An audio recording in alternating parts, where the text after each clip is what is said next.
I love you.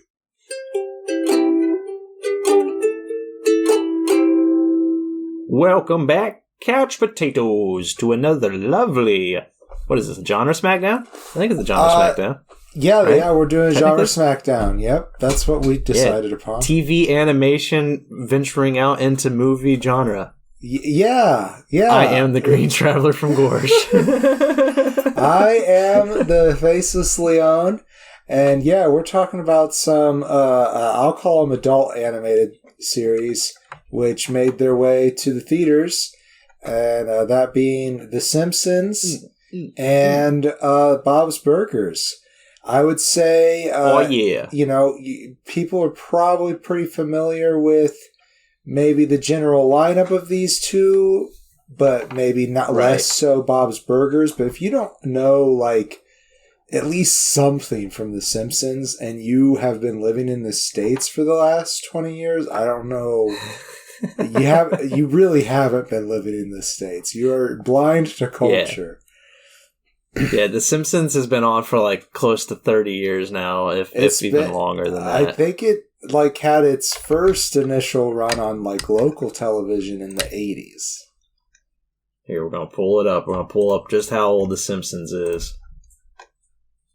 Well, I don't want to say that. It says 1989, but I was looking at the wrong area. Do do do do do do do do do.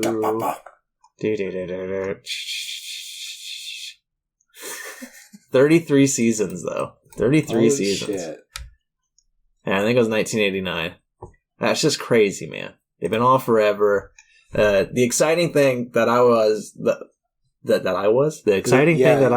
what I was excited about entering this genre Smackdown was because back in 2007, when The Simpsons put out their movie, I watched that thing probably 15 times in a row. And I know it really was annoying my parents because I was watching it every fucking day. Once we got over and over too. Yeah. Yeah. I remember literally like finishing it and then going to the main menu and then playing it again. And Mom being like, "What now? Like, what are you doing?"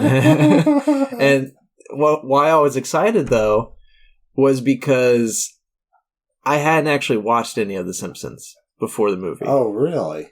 I knew the lineup. I've seen clips. I've watched every Treehouse Horror, but that was it. I just watched the Treehouse Horror episode, and that was about all. Wow. And it's the same thing with Bob's Burgers. I'd seen maybe 4 episodes of Bob's Burgers before heading into this movie. And so, I was very excited to compare that experience. The experience of, I'm an individual who hasn't watched the shows, but I go in and watch the movie, and I'm going to let you know whether you can do that or not. There you go. That's what this show's about. That's what we said, at least, at the beginning. It's about a lot of things. It's about life, but mostly movies and TV. Did I say this is Green Faces on the Couch podcast about movies and TV? I'm not sure. I think so. But if not, that's where we're starting. That's right. So before we... But before that. Yes. Yeah. Before we talk about these movies, we have some breaking news. Dun, dun, dun, dun, dun. Welcome to Speculators, where we talk about movie news that... I think just the stuff that upsets us right now so far. No. Yeah, we weren't super upset. And in Speculators, I'm the Faceless Traveler and you're the Green Leon. Oh my god. Just to make it more confusing. No, we're not doing that. We're not keeping that. That's not canon. No, I mean, we will keep it in the episode, but we're not going to keep that going forward. Yeah, and we last time we did talk about stuff that we were excited about, so I lied right out of the gate. This news channel lies to you. I'm sorry. That's true. Just like all the other ones. There's some crazy shit going on, though. Yeah, there is some crazy shit. So mostly, last time we talked about some Marvel stuff that's going to happen. This time, I think we're mostly going to focus on DC stuff, unless you brought something else. No, just the DC stuff. Okay, it's upsetting. It is. Can upsetting. I say beforehand too that I think it was really hilarious because before all this shit went down, about a week and a half ago or more, I sent you and some other of our friends a little meme, a little comic where it's just like what Marvel's doing, and it's like all these big projects and all these big plans, and it's a picture of like a guy just poking a stick at DC, like, come on, do something. Well, they did something, all right. They went and did something. They sure did something, and I am upset about it. So, the first news that is news, I would say, is that they just straight up axed the Batgirl project. The production was done. Did. They were doing, I'm sure there was still some editing to do, so maybe that's not the right thing to say. Filming was done. It had been done for a bit. I think it's apt to say that the production was done because post-production is the editing and stuff. Like, right. I'm pretty sure maybe there were some reshoots still needed. I'm not sure about that. But I think you're right. I think production was done on this, cut and wrapped. What I heard is basically there's a finished Batgirl movie out there, and they're like, this being Warner Brothers Discovery, they're like, nah, we're going to use this particular film as a tax write-off. And and I'm sure it's pissed a lot of people off. And I just want to get out there and say, like, doing that to this movie, I think is so strange. You said that it was testing poorly. I didn't quite see that. From a business perspective, I completely understand that because the other news story we wanted to talk about tying into the Batgirl stuff is how they're keeping on with Ezra Miller's The Flash movie. That's right. Despite all of his bullshit. And what I was telling you beforehand is, and I am not defending Warner Bros. I want that known up front. But from a business perspective, because I'm a kind of person that I really do try to put myself in other people's shoes and see it from their side, see why they made the decision they made. Batgirl was known that it was going to suck. And that was even before testing because it had been passed off to like 3 or 4 different directors. When a movie has that happen during production, you know it's going to be awful because you're going to get a lot of different styles that are trying to mesh. It's like Zack Snyder's Justice League, when Joss Whedon came in and just axed everything and decided he's going to make his own film. Makes it messy, makes it muddled. And Joss Whedon was the first director, I think, on Batgirl. And then he just dropped away, and then they had, like, other people come in. Well, that first drop away was probably a good thing. Oh, definitely. It had so much change and way too much, liquidity. That might not be a good word for it, but, like, I went to a church called the Liquid Church when I was growing up for a little while. It started out being a vineyard church, and then for some reason we lost charter with them. I'm not entirely sure what happened. Oh my god. A vineyard church, I like that. But yeah, from a business perspective though, it's doing bad. You know it's going to flop. You already had the plan to just drop it on HBO Max instead of putting it into the theaters. Right. So you knew you weren't going to make the, what was it, $90 million budget for Batgirl? I don't know. Yeah, $90 million. That is a lot. So it's like, that's a crap ton of money too. Yeah. But like, but that's drop it for a tax write-off. They're just wasting it. Like, how much are they making on this tax write-off? I don't know.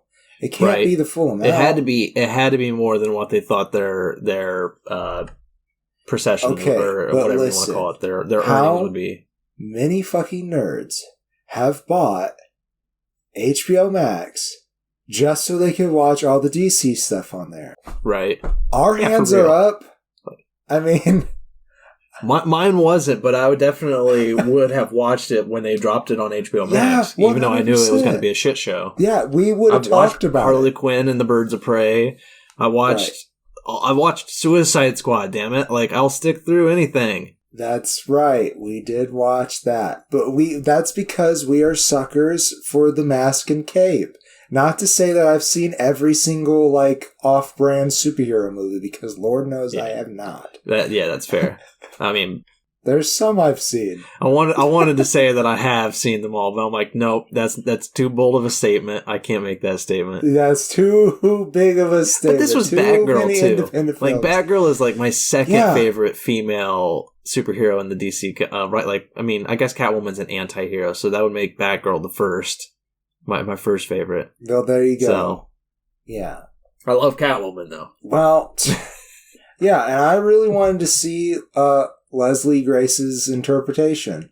And, it seems from what I saw, the co-directors and the star are both very sad that it happened. And they were not consulted at all. It just happened. Yeah, I feel like they kind of had that moment where, do you remember when the FBI, the head of the FBI, I can't remember his name right now, but when Trump fired him and he found out because the TV was on in the room and it was just like, so-and-so was just fired as head of the FBI. And he was like, what now?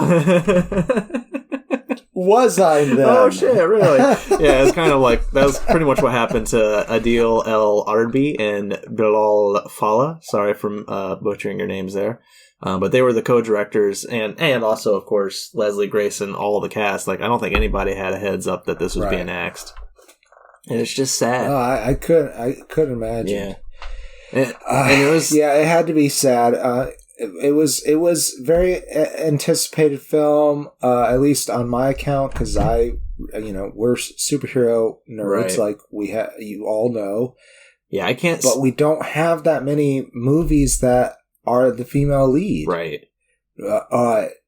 Nor that many that aren't a white lead, for that matter. Yeah. Yeah, it would have been nice to see them do this film. I mean, for other reasons also. Again, I wasn't expecting anything out of it. I'm going to be honest. Right. I kind of expected a shit show, but I would have been down for a shit show. It's nice to bitch on something for a long time.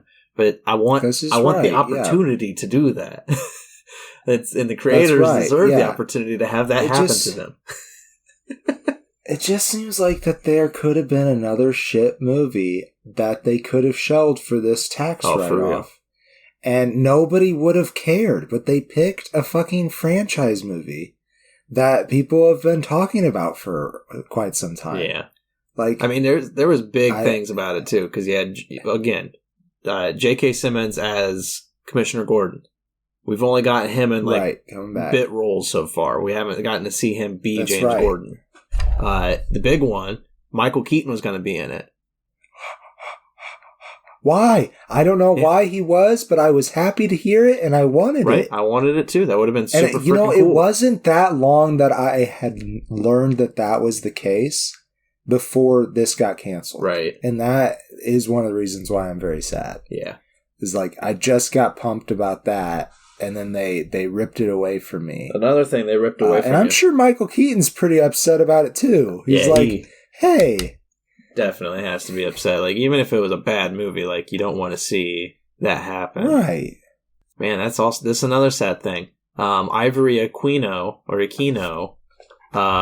would have been playing Alicia Yeo, who is Barbara's best friend, and it says here that Alicia Yeo would have been the first major transgender character in a DC film. So, man, there's another sad thing gone. So many opportunities missed. Another thing they ripped from us too was that Brendan Fraser would have had his second DC Comics role, because he would have been playing Firefly. Yeah. I want that too. That would have been fun. There's so much of this one. That would have been real fun.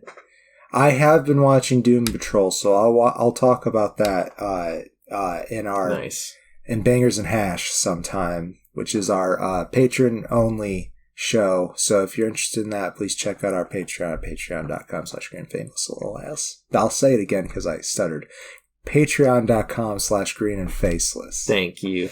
Yeah, we definitely appreciate you heading on down there, because everything helps, and we love making this show, and we do it for you guys. So thank you, Couch Potatoes. That's right. But have you seen Brendan Fraser's latest role in the Darren Aronofsky film? It's called The Whale. No, I haven't. I feel like I don't feel like he gained this much weight, but he plays a 600-pound guy. And yeah, look that up real quick. Look up Brendan Fraser Whale. You got a picture of it? Oh yeah. My gosh, man. Well, you could tell for the pictures of him on the carpet that he did gain some weight. Oh yeah. But I don't know that he gained all that much weight, because that's not healthy, I don't think. Yeah, I hope not. I don't think he gained 600. I just don't know how much. Well, obviously he wouldn't have gained 600. Right. But Yeah, it's... Well, I'll watch that because I am all about bringing Brendan Fraser back. He was one of my favorites growing up. I like Darren Aronofsky. He's a bit weird. Yeah. But who's also weird? Our other headline. There's a good segue for you. They are a little weird. It's becoming more and more evident that they are so. Yeah. Ezra Miller has been just all over the place recently, very erratic in their behavior. This spanning throughout the pandemic. Yeah. So it's not really news that this has been going on. Had a lot of allegations come out about abuse and also grooming young people. Oh, gosh, yeah. What is upsetting to us is that they shelved the one movie that we were looking forward to. And not to say that we weren't looking forward to The Flash. I've been looking forward to The Flash for quite some time. But after this behavior that should probably lose this person's career, ruin their career rather, or send them to jail, it should have shelved this movie. I don't know that if that's necessarily true, but enough people are going to be upset about it that they don't want to go see this movie either. Right. Like, just recast it and do a different movie. Like, your universe is falling apart anyways. Don't worry about it. But see, their plan is to make... I feel like... I don't know if this is true. Their plan seems like The Flash is going to be their like Avengers movie where they kick through to the multiverse, and when they come back, once they do the Flash paradox or whatever it's called, Flashpoint paradox. Right. Once you do that story, then you can create your new universe. Then DC can be like, okay, breath of fresh air. We can reset. Batfleck is gone. We got Robert Pattinson as our Batman now. Like that. I think that's what their plan was, and that's all good. They can still do that. But instead of Ezra Miller, maybe recast them for Grant Gustin, the CW Flash, because I really like him. And it's their last season. They're ending the show. Exactly, yeah. And then it just rolls right into the WB cinematic universe. What the fuck else? What do they call it? DCEU, I think. DC Extended Universe. Extended Universe. Okay. It's really dumb. It's really stupid. Yeah. Well, I guess it's better than DCCU. Yeah. Yeah. I don't know. I've been adamant about this forever. I love DC Comics. I like DC Comics more than I like Marvel Comics. Marvel Comics are just so fucking hard to break into. DC has had so many more events and jumping on points that it's so easy to get into DC Comics. If I want to tell somebody how to get into Batman, I say, read the New 52 starting with Scott Snyder, finish off with Tom King. You've broken the door, go back and read whatever the fuck you want now. It's like you get a good taste of who Batman is in those two authors' runs. And it's like, once you finish those two author runs, then you have a fucking plethora of more authors before them who all had their own perfect runs. Marvel, on the other hand, if you want to break into Marvel, at least from my experience, it's going to cost you a goddamn fortune because their shit is out of syndication. And so if I want to find Ultimate Spider-Man Volume 23, it's going to cost me $250 fucking dollars. They used to be pretty good about having the stories available. Yeah. It's the cinematic universe, I think, that's made it like that. I think they're holding back some stories until they get hyped up more through the cinematic universe, and then they're gonna give them release new those editions. Yeah. I'm all for that, though. Honestly, if it makes it easier for me to collect them, then fine. But it's been a pain in the butt, let me tell you. I've been trying to give Marvel its due. But when it comes to the cinematic universe, Marvel's figured it the fuck kicking out. The ass. Yeah. Yeah. They're kicking and the DC ass. DC is just floundering like crazy because they can't figure the fucking formula out. We succeeded with Wonder Woman, and we succeeded with Robert Pattinson's The Batman, and we succeeded to an extent with Aquaman, because people kind of liked Aquaman. They had fun with it. They don't remember it at all, but they had fun with it. Speaking of Aquaman 2, will co-star Ben Affleck as Batman. I heard that. That's weird. Yeah. I'm okay with it though, but yeah, I am okay with it, but it does seem weird because I wasn't sure if you were aware of it because you kept on saying like replace Ben Affleck with Rob Pat, and I'm like, I think that might just be non sequitur as of right now until they do this Flashpoint thing. I'm giving them the idea. I'm telling them right now, if they want to save this universe, they use Flash as a Flashpoint paradox. Right. And once that story is wrapped up, no more Batfleck. Sorry, Ben Affleck. You were fine. It's not necessarily his fault. It's not his fault, no. But no more Batfleck, and we go with Rob Pat, because Rob Pat is pretty damn good. He's pretty good. I like that diversion, yes. I kind of want him to have the tech back. The tech is fun. Like, I want it to be more of the Chris Nolan tech than, say, the Val Kilmer tech. But that's fair. I like him having tech, I do, but I also like Batman just being a badass who doesn't need that shit. Right. I do like that. I mean, it's nice because he's starting out and he's like, okay, he's trying to figure out what's possible, and it does make him more of a grounded character too. But we're not here to talk about the Batman. We're still talking about Ezra Miller, who today was. Let me pull this up. Let me just make sure I got this I feel right. like it happened months ago, but we just you mentioned. We got this news today. Been charged with a felony in Vermont, caught on surveillance, like in the Justice League movie, stealing bottles of liquor from a resident. Like, it wasn't even in a store, I guess. Jesus. Yeah, it's like, I don't know. They're crazy, man. I don't know what's going on. I don't know if it's the fame's gotten to their head or what, but and I feel for them. I mean, I do. But I hope that they get help figure it out, but man, it's been something. It's been crazy. And okay, I don't want to advocate for more blonde hair, blue-eyed white people getting jobs.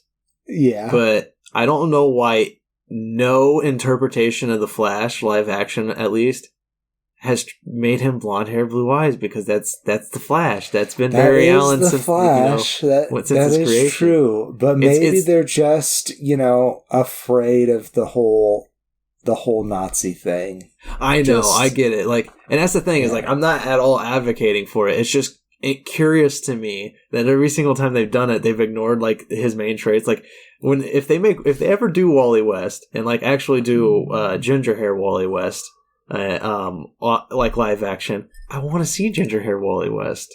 I'll be actually kind of upset if they do Wally West and they don't make him ginger. Wally West is my second favorite DC Comics character. Do like people didn't know him being interpreted as black as well, and I think do too. The guy. I don't remember the actor's name, but the guy who played him in the show, I did like his interpretation. Oh, yeah.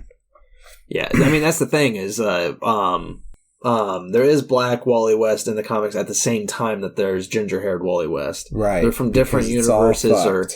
Yeah. Well, Wally West, the ginger-haired Wally West disappeared when, it's a long story. It was a reboot of the universe. Wally West was gone.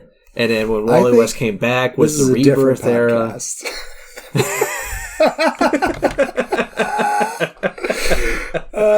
So I think that concludes Speculators. And I think we're going to go ahead. That's true. I don't know. I think it's just the news that we call the Speculators. I speculate that Warner Brothers done fucked up. I hope that if they do this Flashpoint movie, if this isn't the Flashpoint movie, I hope they don't cast Ezra Miller again for the movie. Agreed. I think they have abused that privilege. That's what I'll say. Definitely.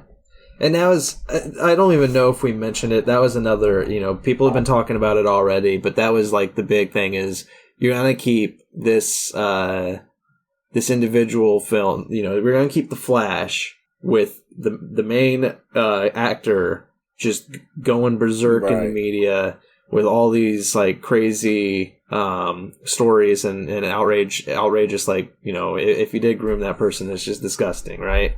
Like, but you're gonna cancel the female starring superhero film, even if it wasn't doing well. Like, it's just weird. Yeah, you're just gonna keep this. Yeah, it is weird. It is weird, and to give some credit where it's to Ezra Miller is non-binary. Yes, that is true. So, but their Flash is not, though. Yes, this is true. The character is not. That is true. Yeah, so it's like you're keeping the male star, you're keeping the male-headed film, in terms of character only, over the female starring film, and it's just obviously, I mean, both of them are going to tank, I think. Yeah. I don't think either of these films are going to do good.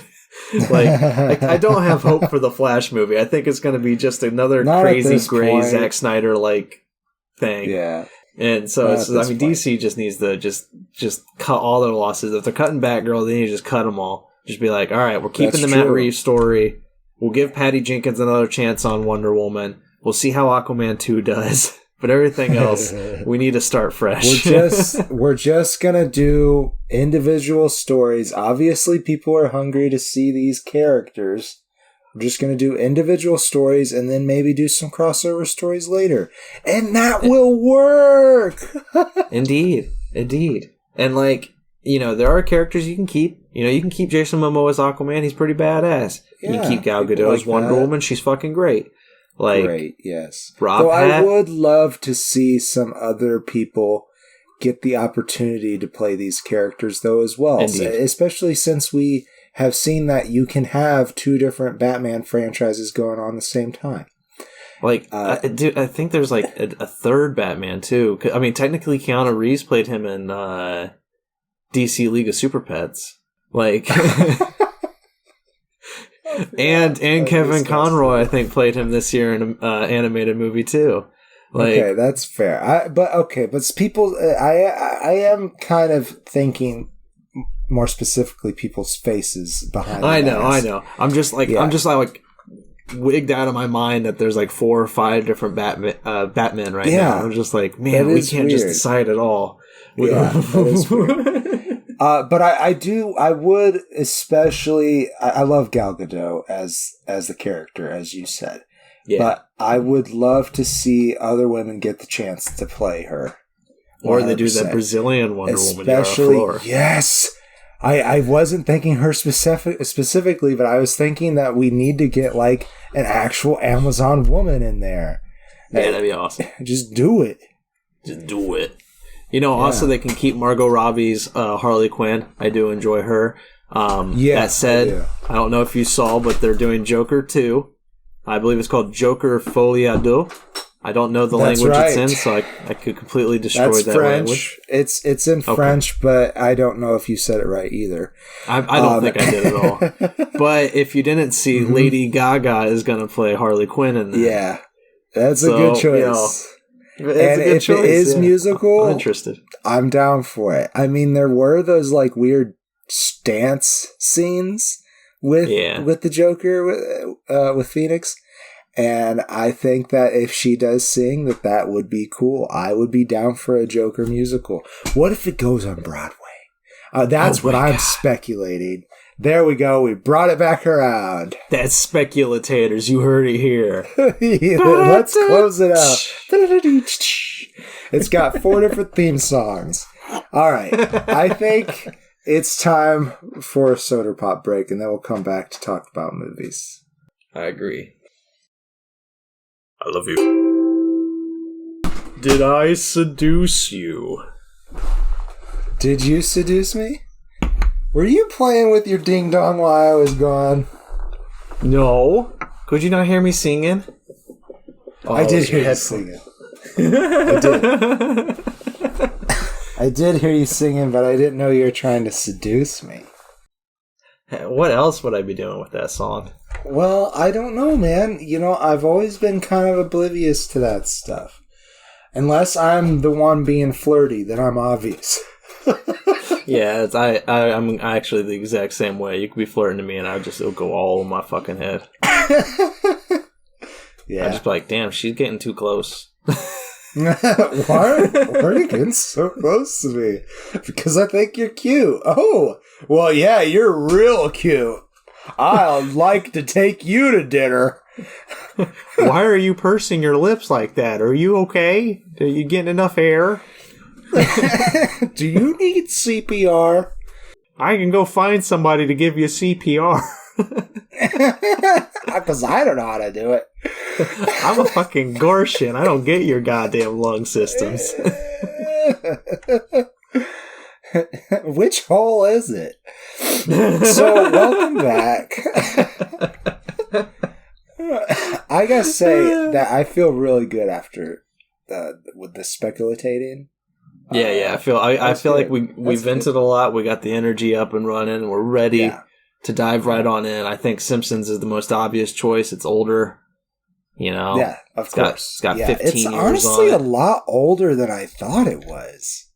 Oh man, I can't believe it was 15 years ago. Honestly, for me, it's a lot younger than I thought it was, because I thought I was much younger when I watched this on repeat. I was 14 human years fucking old. Yeah. I remember going to the theater and watching it. Yeah. There was no goddamn reason for me to be watching it over and over again like a child does his like favorite Disney show. Like, I watched it so much. This humor was right up my damn alleyway. And it came out like maybe 2 or 3 months before Stephen King's Under the Dome book. Maybe that came out first. I can't remember. But like I remember when it came out. I remember thinking, no, actually, I recall watching it with somebody, and they're like, "The Dome," and they were like making fun of the Stephen King book at the same time. So it had to have been before. But it came like they literally came out in the same year, though. Like there was no way either. The movie or the book? I'm talking. Let's just find out, because I thought the movie came out first. The movie premiered on July 21st. Book. Jesus, it was published 2009. November 10th, 2009. Yeah. The book came out after the movie by a couple years. But the thing is, like, because I remember when I was reading it. Simpsons movie? Yeah, because I thought that was the case, because I remember reading it afterwards and telling people when they asked me, like, why the fuck are you reading a book that's like 1,200 pages? Because it's a thick boy. Like, it is a honker. And so he had to write it just simultaneously. Yeah, because, like, it was literally the exact same time. I think I even remembered in his, like, foreword, he's like, yes, you know, the Simpsons had their movie about a town being enclosed in a dome, yada, yada, yada. He's just like, I was writing this years before that movie ever came out, because it's a 1,200-page book. Yeah. Like, I'm currently writing my own novel. I'm deep the fuck in it, and it's been 2 years of writing. And I'm I'm nowhere near as good as Stephen King. He is a speed demon when he writes. Yeah, exactly. Yeah, he is a typewriter himself. You know, when they take the pictures of him for the cover, it's always from the chest up. You don't see his typewriter fingers. Stephen King's just one giant type. That's gonna be his next novel. Is the writer who discovered he was just a typewriter. I know that Green and Faceless on the couch said that I was a typewriter from the waist down. I've been writing this since 1997. Jesus. Oh my god. It's ridiculous, man. I love Stephen King. Like, obviously, if I ever got the chance to talk to him, that would send me over the moon. That said, there are a lot of hilarious things. But his book Under the Dome is far more serious, more focused on the drama as opposed to the comedic element of The Simpsons. But there are a lot of similarities. Yeah. But why are the Simpsons of being under a stuck dome? Under a dome. There is some. They find it. They do. The reason they're set under a dome, mind you, is that Springfield is polluted like fuck. You know, they're an environmental hazard. Their lake is just disgusting. So disgusting that the band Green Day died in it when they were playing on their lake. That's a good cover of it. Dude, I love that too. When they cut behind the singer's back and they show his teleprompter and it's just literally just saying da da da da da. Yeah, in case it's the dumbest shit. I love that shit. That's some good jokes to me. See, that's the thing with The Simpsons too. Again, I've seen a lot of the Treehouse Horror episodes, and I've seen, I think, maybe the first 3 seasons in total, and that's it. Like, I haven't seen a lot of The Simpsons. But their humor, at least in this movie, is right up my alleyway. I never stopped laughing during this movie. Every single joke is so stupid and funny, and I'm just like, yes, this is precisely it.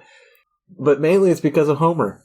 You know, Homer is the dumbest person in the world, and I love him. Mm-hmm. And he's so dumb that he spots a pig and saves the pig from being butchered.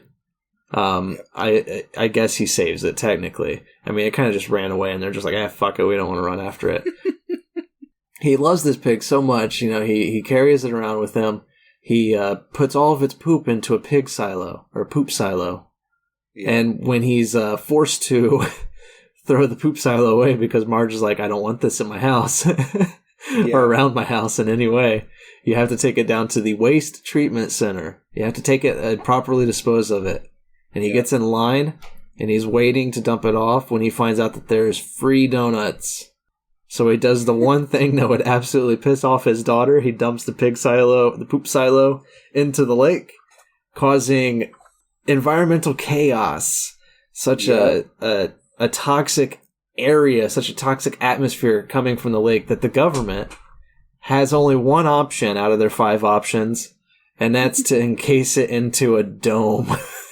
That's right. There's also a prophecy. There's also a prophecy. True, yeah. That's true. From Abe Simpson, the grandpa character of the show, and he starts spouting this prophecy in the middle of church, and Marge starts to buy into it, and she starts seeing the signs everywhere. Eva, Eva, 1,000 eyes, curly tail. It's a lot of fun. It's fun from start to finish. I mean, that's hard not to say that it's fun. And the thing with The Simpsons in this whole episode, or this whole movie, just feels like, you know, an elongated episode. None of it feels slow. It's very fun, fast paced, and very, you know, pretty witty at times. Right. But like the thing is with their episodes, there's a very clear like 3-act structure in each of their episodes. And they don't seem like those acts would have anything to do with each other, but because of the actions that happen in them, they directly lead to the next act. And, you know, it's just like, it's very weird. You know, there's a lot of jokes, especially with Family Guy, how they just like pull 3 things from a hat and be like, all right, these are the jokes we're doing. You know, and it's kind of similar with The Simpsons, where it just feels like they pull 3 random story ideas and like, all right, figure out how to connect them. That was South Park's joke, right? I think so. I think it was a South Park joke. But they were making fun of Family Guy, but I see it with The Simpsons too, because it seems like a lot of times with The Simpsons, you look at Act 3 and you're just like, how the hell would Act 3 come from Act 1? And then you watch the episode and you're just like, oh, okay. You know, I had a class in college that was specifically about that, where we watched 2 episodes of The Simpsons, and it's just like, you know, if you're given Act 3 and then given Act 1, how would you make them connect? Because there just doesn't seem like there should be any way they would connect. As you said, there's the prophecy at the beginning. Once that's pretty much solved by the end of Act 1, and then Act 2 is the dome, and then Act 3 is running away and then coming back to the dome. Right. I mean, the running away kind of blends into Act 2 as well. Like, you know, there's not really a strong cutoff point, but It's just hilarious. I'd say the end of Act 2 is when they abandon Homer. They abandon Homer. I was trying to say it in a way to not spoil anything. Oops. So, like he said, there's some running away, and I do want to say that's because the town finds out, obviously, that he dumped the pig silo in there. So they come to go kill him. Name on it. Yeah, I won't. It comes up on the news, and he says, "Well, that could be anybody's pig silo." And Marge is like, "Hmm." And then it turns around on the crane, and it says, "If found, return to Homer Simpson. No reward." The no reward is the best. I love Homer. Oh my gosh.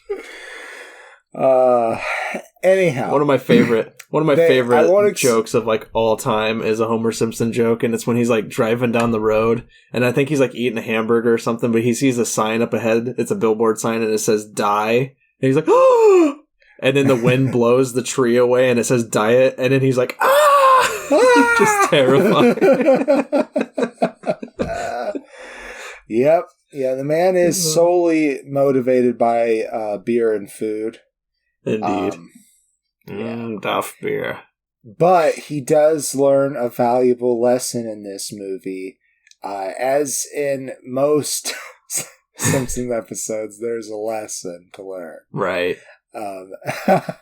I laugh, but sometimes there is. It's true. No, I remember I used to go to church, and because I was a religious like South Park watcher, and I watched a lot of Family Guy.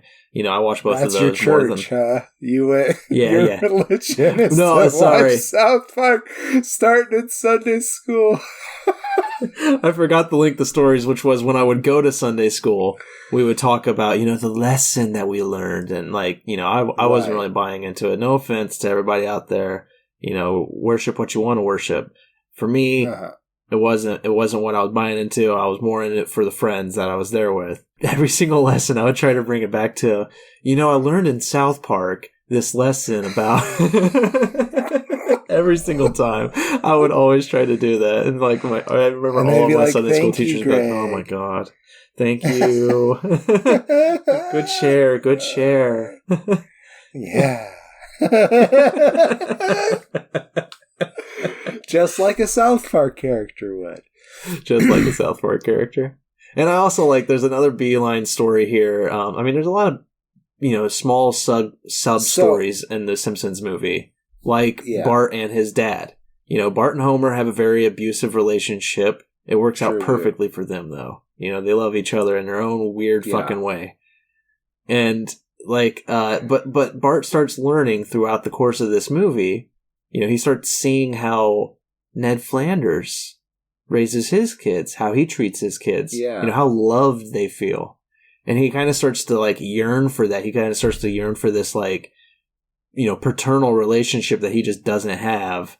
Right. And I enjoyed that It's not like Ned's not pushing it either. Ned is like really...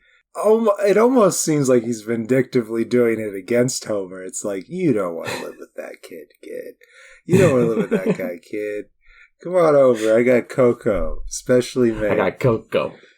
Oh, man, I love when he puts that on the windowsill. It looks so good. Yeah. There's this one extra hand movement that doesn't do anything. So he does all this stuff to the hot chocolate. He grates something on top of it. I think he was like wafting it for himself. I can't remember, but I know exactly what you're talking about. Yeah, there's just like it doesn't look right, but I know what you're talking about. Yeah. So he does all these different things. Each motion, does a different thing to the cup, but then he does one thing that he lifts this is what he does. He lifts the cup and puts it back down for no reason. It's great. Oh, well, I just love Bart's reaction too, because he just scurries up to it, grabs it, scurries down real fast, and he runs away from the camera. It's the very far background it can be, and he's sips it, and he's like, "Oh my god." Yeah. Oh my god. Good. And I mean, like, we got to give a shout out to the actors, the voice actors. They're all famous because they are the iconic Simpsons voice actors. Dan Castellaneta, I can never do his last name. Dan Castellaneta. I'm so sorry. But yeah, Homer. I had to have you say it to say right. it. So. He is Homer, he is Abe, he is Krusty the Clown, he is a lot of fucking people. He is an amazing voice actor. I love him. Willie, I love Groundskeeper Willie. Yeah, Groundskeeper Willie. And Itchy, and we didn't even talk Itchy and Scratchy. But that's how it opens up. The movie opens up with the Itchy and Scratchy cartoon, which is the cartoon that the kids love. Very much based off of Tom and Jerry, except for there's guts and blood. Super violent. And it's so overtly violent. It is pretty hilarious.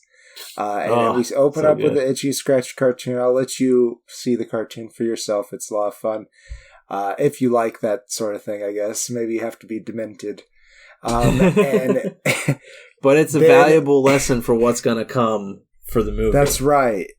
Sure. Your actions can haunt you. You know, that's right. Okay, I got it. Yeah, okay, good. It very much sets up Homer's story. So Homer in the theater, he stands up. It's right away they start with a meta joke. He stands up and he's like, "Why were we all sitting here and watching what we could watch for free on TV? We're all stupid. You're an idiot. You're an idiot. And especially you." And he's pointing at the directly at the camera. And then they I love it. It's a good one. Song. I fucking love it, man. And then there's Julie Kavner as Marge. Always fucking brilliant. Such a good voice. It's like, I don't know. I know a lot of people make fun of her voice, but like, I've always had like a weird, like, goddamn, Marge is sexy. Like, nobody else can do it. No. It's her. Nobody. It's her voice. And then another thing that, I remember being surprised when I learned this one, Nancy Cartwright is Bart Simpson. I remember when I was very young, when I found out that Bart was played by a female, I was like, whoa, that's so cool. And then somebody was like, yeah, so's Tommy Pickles from Rugrats. And I was like, whoa! Yeah. Female voice actors, gotta love them. I guess they are also uncredited as Maggie. Oh, yeah. Which is the youngest of the Simpsons. And the brightest. Sorry, Lisa. Yeah, it seems the youngest they get, the smarter they get. I do want to point out that Nancy Cartwright also plays like half of the boys in the neighborhood, including Ralph Wiggum, Nelson, and Todd Flanders, his neighbor. I love Nelson. I can't do it. Yeah, it's almost like Mickey Mouse. Oh my god! And Ralph, Weirdly Smith. I like men now. I like. It's the best. We won't explain that joke. No, I won't. I love it. Oh, I love Ralph. Ralph is so cute. So, Yeardley Smith plays Lisa Simpson. Thank you. Yes. Good job. Lisa's my favorite character just because, I do love Lisa. I identify with a bookish, crazy person. She also plays the saxophone. She loves jazz. Oh, yeah. She's great. And, yeah, there's another side story where she meets the love of her life, Cullen, and he is Irish and not related to Bono. His dad's not Bono. No, he's not Bono. That's right. He's not Bono. His dad's not Bono. But yeah, he has an Irish brogue, as we were talking about in earlier episodes. Oh my gosh. Yeah, who else should we mention? I think the last three are the big ones. Hank Azaria, who does Mo, who's the bartender. Gotta love Mo. He does a lot of other people as well. This is also, I guess it is important to say that they've gotten rid of the Apu character. I think they determined it was, not politically correct. Yeah, and they were just like, I think they apologized for that character and like slowly moved him out of Springfield. But he is present in this movie, voiced by Hank Azaria. Right. There's also Harry Shearer, who does Mr. Burns, Smithers, Ned Flanders, like a lot of people. He also did President Arnold Schwarzenegger. That's hilarious. And that's another thing with, as we slowly work our way to the Bob's Burgers review here, with the Simpsons cast, with the voice cast, it's sometimes very difficult to tell the same actors. There are some who have like very clear voices. I'm struggling to remember their names, but like the guy who does the newscaster, that guy, right? He's got a lot of similar voices. I know who you're talking about. But like when we get also to Principal Skinner, yeah, exactly, yeah. But when we get to Bob's Burgers, most of those voice actors, when they do other characters, just sound pretty much the exact same with like a weird different effect thrown on it, like. Especially H. John Benjamin. I love H. John Benjamin, but like, why does he do multiple voices? Because he just sounds the exact same. Honestly, when he does one of the little girl characters, I think it's hilarious because he also has a lisp. Yeah, but I don't think she's in the movie. I don't think this character made it to. He did the boyfriend character who has a lisp. Yeah, okay, yeah, Jimmy Journey. Yeah. And that whole time I'm just like, did they just do an effect over H. John's voice, or is he actually doing this lisp? Like, because it was. I think he's actually. Oh yeah, no doubt he actually is. But like, I don't know, it just felt so weird because it was just like, that's just H. John Benjamin's voice, but with a lisp. Just like. So before we get too much into talking about Bob's Burgers, let's do a quick closing statement on The Simpsons. Indeed. I just fucking love it. Like, all the jokes are right up my goddamn alley. Like, I never stop laughing at this film.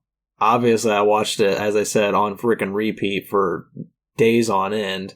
Like, God, it had to haunt my parents' minds forever. I love it. I give it 4 stars. I enjoy all the stupid jokes. I enjoy the journey of Homer Simpson in this one and all of his idiocy. The voice cast is just magnificent as always. The music's by Hans Zimmer, just iconic. 4 stars. I would watch it again right now if I could. Well, I give it a full face, and I do really like this movie, and I have watched it several times. I don't count it upon my favorite movies though. I do enjoy it, 100%. And the more that I've been watching The Simpsons, which I've been doing very slowly over a couple years, ever since Disney Plus came out, I have been growing to love them even more. It was mostly like something from my childhood that I wasn't supposed to watch, but I did all the time. Yeah. But there is one negative thing in this movie, and that's the woman that he meets in Alaska. The Inuit woman. It's definitely a little, mystical non-white person trope. Yeah. Yeah, I don't like that part so much.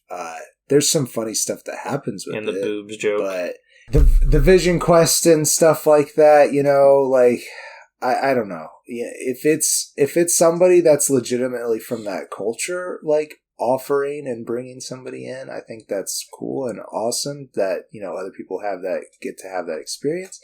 But I just feel like, I don't know, it's a little appropriation-y, but it's just for jokes, so maybe I'm just looking too hard into it. But no, I agree with you. It is like the one Mara of the episode. The one thing, yeah. I'm sure there's others too, but like, man, I just enjoy it. It's a fun time. Well, let's talk about Bob's Burgers. So before we do that, can I go pee real quick? Yeah, of course you could go pee real quick. I'm sorry, I drank my water too fast. That's okay. I'll be right back. I love you. Well, I feel like I should have a cigarette after that piss. It was so immaculate. We're not keeping that in. Yes, we are. So let's talk about... We're doing this parallel bond. We're definitely keeping it in. God damn it. Okay, so here we are talking about Bob's Burgers, the movie. They made it, folks. So that's not theirs. Burgers. It's not as, I will say it's, man, I actually watched this show, but I can't get it in my head because it's not as catchy. It's just downright just isn't. Catchy. I'm sorry. I do love the music in this show. It takes a couple seasons, but about every 5th episode is musical. Like the whole episode is musical. Right. And there is at least like one musical number in every other episode. They really start going for the music, especially because Gene just loves music. And I can appreciate that. I feel like the cast needs to be explained a little bit more than the cast of characters, rather, than in The Simpsons, because people might be less familiar with this show. It is a little bit newer. I don't remember when it came out, but it's got a number of seasons. Mid-2010s, right? Yeah, I think it has a dozen seasons or so. Yeah, it's doing pretty good. Yeah, exactly a dozen. Oh, wow. 2012. We're not exactly caught up ourselves, but I know we watched at least the 10th season. So we have H. John Bidgman playing Bob Belcher. He runs a restaurant, and his family helps him work it, and they also live in the apartment above the restaurant. And that has been his dream for his entire life. And they lived that dream every day, but just barely. It is a barely surviving restaurant. And what food would you say that Bob's Burgers provides? They provide hamburgers made from cow, but in the first episode, it might have been human beings. They're not entirely I've definitely seen the first episode. It's good. So that like zombies in that kind of humor was a big part in the early season or so, but they stepped away from that, I feel, rather quickly, and it became more about like the family being a family, and it's a really heartwarming show sometimes. As silly and stupid as they are. Like, these kids are just kind of out of control, but they love them anyways. Like, Linda Belcher is his wife. They do have a lot of male actors as the female characters in this, but John Roberts as Linda Belcher is pretty freaking great. Yeah. I won't deny it. It is really hilarious. It's just kind of weird. I just see it as Linda Belcher. Like, it's a good woman's voice. But it's true. It really is true. I mean, we're mentioning it because I brought it up before we started recording. That it was just weird to me that, Simpsons went. I mean, I don't want to say they went out of their way because I feel like they chose the best actors for their roles. Not to say that Bob's Burgers didn't do the exact same. They definitely, their voices are iconic for those characters.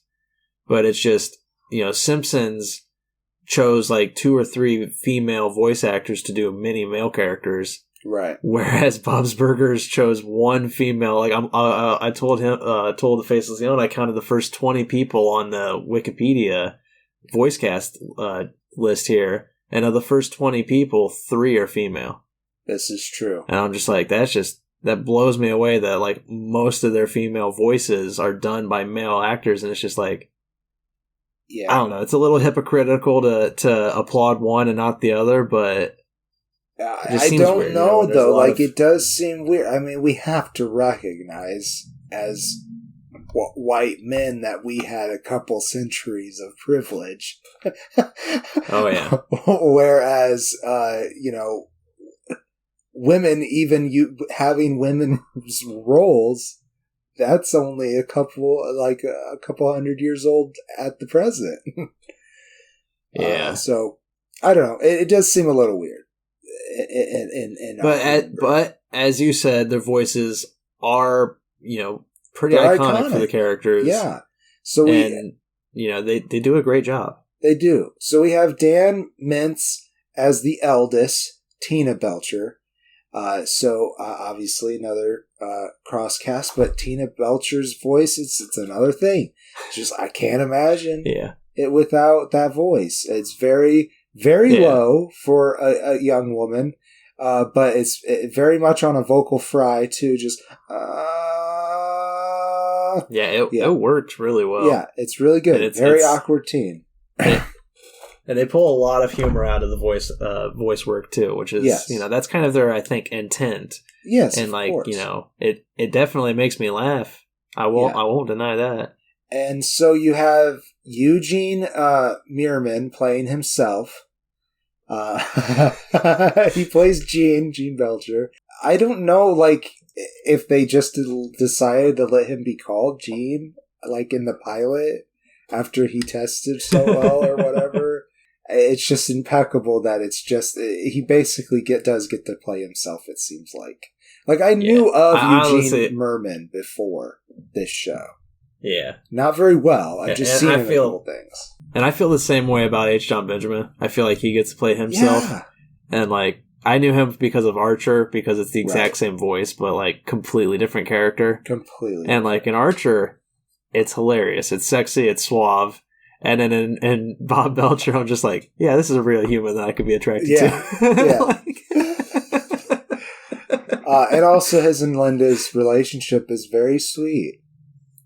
There's a lot of love in this show. That's why I appreciate it as an adult comedy show, because the characters, they don't have to be mean to each other or hate each other for it to be funny.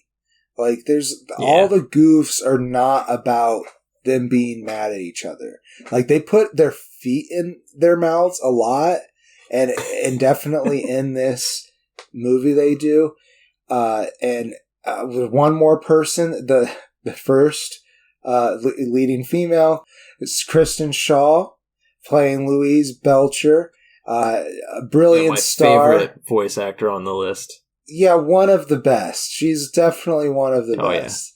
Yeah. And I knew her because of the Flight of the Conchords HBO show. Yeah. Oh my god, she is so perfect in that show. Oh, so cringy, that character though.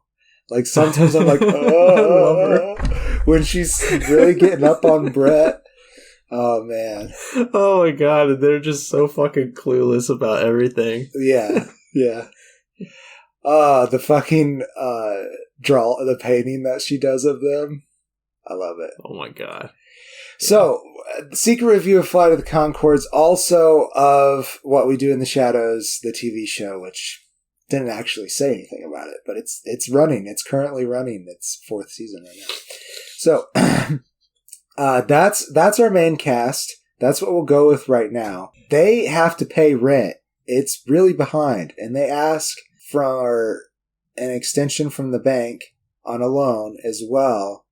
And no, it's not that they're trying to pay rent. It's the loan that they're trying to pay off. So they're right. They have the money for the rent, but they don't have money for this loan. And so they need the business. And right then, a sinkhole opens up in front of the restaurant and also reveals a dead body down there. Oh, and it turns out that they were murdered. And so now in front of his restaurant is a crime scene, and he has to find out a way to make the money to pay the bank so that they don't have to close the restaurant, because all of the cooking equipment would be repossessed. So he thinks he'll go to his landowner, Grover Fischoeder, played by David Wayne. I'm sorry, Calvin Fischoeder, played by Calvin Klein. I knew I had that wrong as soon as I said David Wayne. I just remember him as Mr. Fischoeder because that's what they call him. Right. Yeah. So I never knew it was Kevin Kline. I never knew that it was Kevin Kline, and this character's been in the show for a long time. But he wears an all-white suit and has a white eye patch to match, and he's just a funny rich man, very eccentric, And Bob wants to find him so he could ask for, what does he want exactly? He wants the rent to be excused so that he can pay the bank instead. And since, it's a pretty reasonable request, people can't get into my restaurant because there's a giant hole in front of it. I mean, Laura knows if there's construction outside of any business, it lowers its productivity on that day. Oh yeah, 100%. Yeah. If people have to go underneath like construction equipment, kind of like big crane or whatever, they're just gonna be like, I don't want that restaurant today. I'll go over to the hot dog stand. Right. Instead. It's like, they're probably closed, even if they're not. Yeah, even if Bob is standing forlorn at the window. Please come in and get a burger. So after a day or two of absolutely no business, their buddy Teddy comes up with the idea of making a cart, which they don't have a license for, but they take the cart down on the street and then down to the Wonder Wharf, which is also owned by the Fish Odors, to sell burgers. But they have to avoid the law at the same time. Meanwhile, Bob is trying to get in contact with Mr. Fish Odor, but because of this dead body that was found, he's taken in. He's taken in as a suspect. Mr. Fish Odor is. Mr. Fish Odor is. Then it comes down to trying to find and talk to Felix Fish Odor, which maybe that was more on the kid's side of it. Felix is Calvin's little brother, and he's played by Zach Galifianakis. You can keep him apart because he looks like Drew Carey with a purple suit.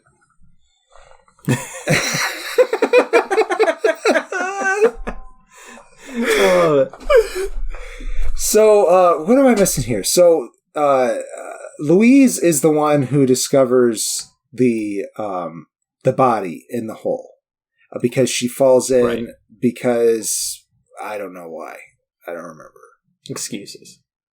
She wants to prove her toughness because she's being made fun of at school for her goofy bunny ear hat, which is in itself iconic and cute and adorable and great. It is awesome. And I love... this is a spoiler of this being the content in the film, but I'm not going to spoil the details. You do get the origins of the bunny hat. That's true. That is true. And I enjoy it. I like the message there. I like, I do enjoy her backstory. Everybody else, they kind of give Tina and Jean their own like motivations and like goals, I guess. Jean not so much, but like Jean has a new sound that he's testing out, and if you know anything about Gene Belcher, is that he's a musician who loves the library of sounds that you can create on synthesizers. And he's found a new sound where he taped a spoon to like a I don't know. But it just goes boing, and he just dreams of using that sound in his band that includes his siblings and some of their friends and playing at the Wonder Wharf in the Shell. That's his dream. Yeah. That's his goal. It's true. Yeah. It doesn't tie into the story, and neither it just gives the awesome song at the end. That's all. Yeah, exactly. And Tina's trying to get with the boy. Thank you. Yeah, Jimmy Pesto Jr. H. John Benjamin. Jimmy Pesto Jr. Jesus. H. John Benjamin with a lisp. And that's like her motivation, really. Yeah. So it's just like the movie really is just for Bob and for Luis. If you're talking about the kid, Louise is the kid. Louise. Jeez. I don't know why I struggle with that name. I look at it and I just can't pronounce that kind of a name. I think it's because there is like 100 ways to say Louis. Yeah. Yeah. That's it. Like I read a lot of French novels, so it's like when I look at that name, I see Louis, and I'm just like, Louise. Yeah. Yeah, I get like my scared of it. great grandpa, who I never knew, his name was Louis, but it was spelled just like that, but without the E. So, you know. Yeah. Yep. Fuck it. And when I see American people with that name, I'm Louis. just like, about. All right. Yeah. Exactly. Fuck. Because that's one of the where I work at when I. Where I work at though, when I see people who they come up and they have that name, I'm just like, Louis, and I just like have to gauge them. Thank you, Louis. Louis. So yeah, but yeah, it's their stories. Tina and Jean and even Linda to an extent. Like, they don't really matter so much to the main story, which is just, like, Bob and Luis. Right. Both of them, like, having their own motivations met and accomplished. And I won't deny it's entertaining. Like, the movie itself is very entertaining. It's fun to watch everything unfold. I like the mystery behind the dead body. That's a nice thing to pull it all together. It's a nice glue. But like a lot of the songs, even like that kind of stuff, it's just not goofy. Necessary. Even though I like the songs, they just don't add anything. I don't even remember any of them. I loved the song with the Carnies. That was a legit jam.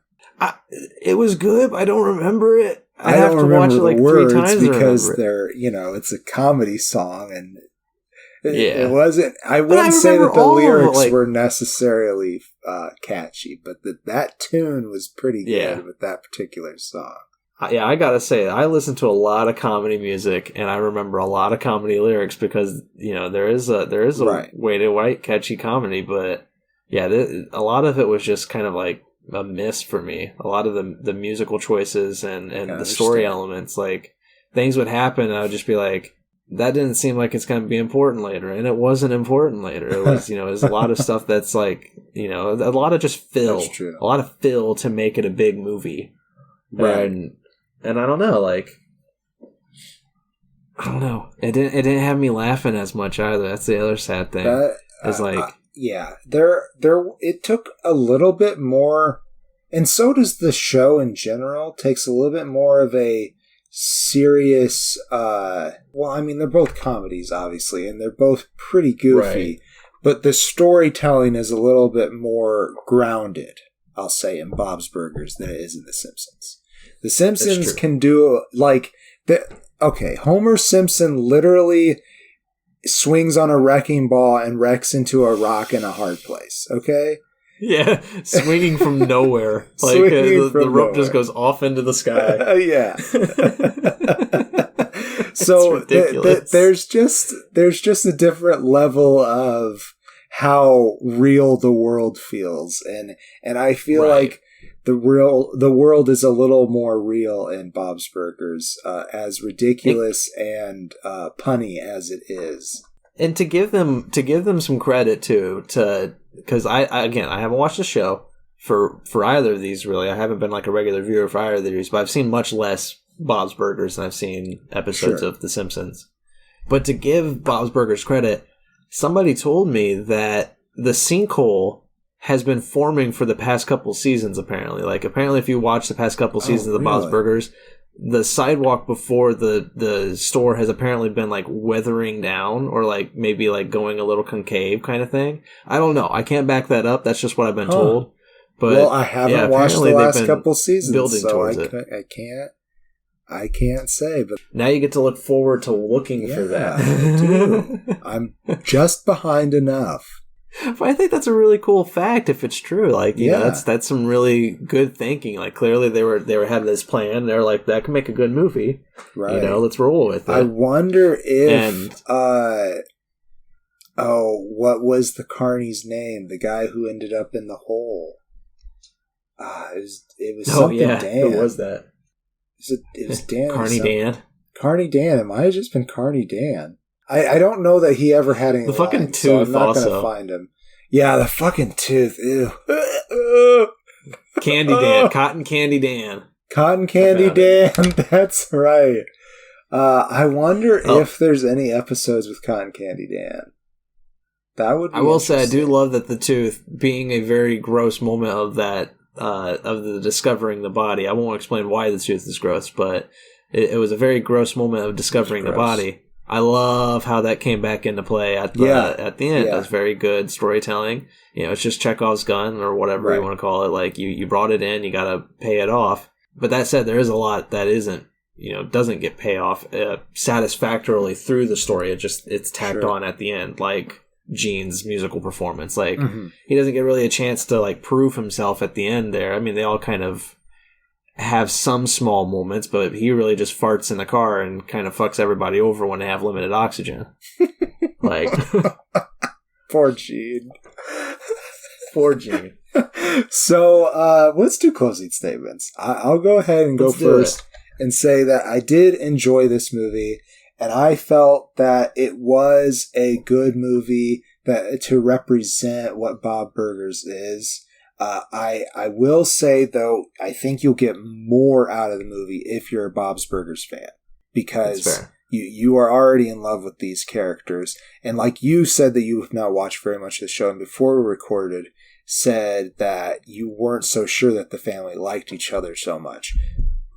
And maybe that's true. It seems true in this representation. This, there has to be some conflict in this particular, in this movie, but in the show, they're just very heartwarming, and me and Sarah have fallen in love with them, but we haven't checked in on them for a while, so we will now that we have watched their movie, and I'm happy they got a movie.